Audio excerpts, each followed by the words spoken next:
CNN global news network के साथ मैं हूं राबील सैयद। शामिल करते हैं आज की सूबाई मुंतखब पंजाब की हदायत पर गैब्रियल लॉ कॉलेज मंडी बहावलदीन में सरकारी महकमों से मुतल्लिका शिकायत के अजाले के हवाले से आगाही सेमिनार का इनेकाद किया गया। इस मौके पर एडवाइजर मुख्तसब पंजाब इशफाक अहमद राना और लाइजोन ऑफिसर शाजिया बशीर का खिताब करते हुए कहना था कि सूबाई मुख्तसब पंजाब के दफ्तर का बुनियादी मकसद सूबाई महकमों से मुतल्लिक शिकायत का अजाला करके आम आवाम लोगों को इनकी दहलीज पर फौरी और सस्ता इंसाफ फराहम करना है। इनका कहना था कि मुख्तसब पंजाब के दफ्तर में शिकायत दर्ज करवाने के लिए किसी किस्म की कोई फीस नहीं है और ना ही साहिल को वकील की ज़रूरत होती है।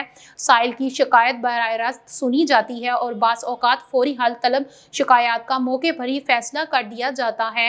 एडवाइज़र इशफाक अहमद राना ने हाज़रीन व सामईन से सूबाई महकमा जात के खिलाफ बद इंतज़ामी, बदनज़मी, बेजा ताख़ीर और बदइनवानी और करप्शन की सूरत में हसूल इंसाफ के लिए मुख्तसब पंजाब रीजनल ऑफिस मंडी बहावलदीन से रजू करने पर जोर दिया। गैब्रियल लॉ कॉलेज के तलबात ने गहरी दिलचस्पी का इजहार करते हुए मुख्तलिफ महकमाना मौज़ूआत पर सवालात किए, जिनके जवाबात से दफ्तर मुख्तसब पंजाब की अहमियत उजागर हुई।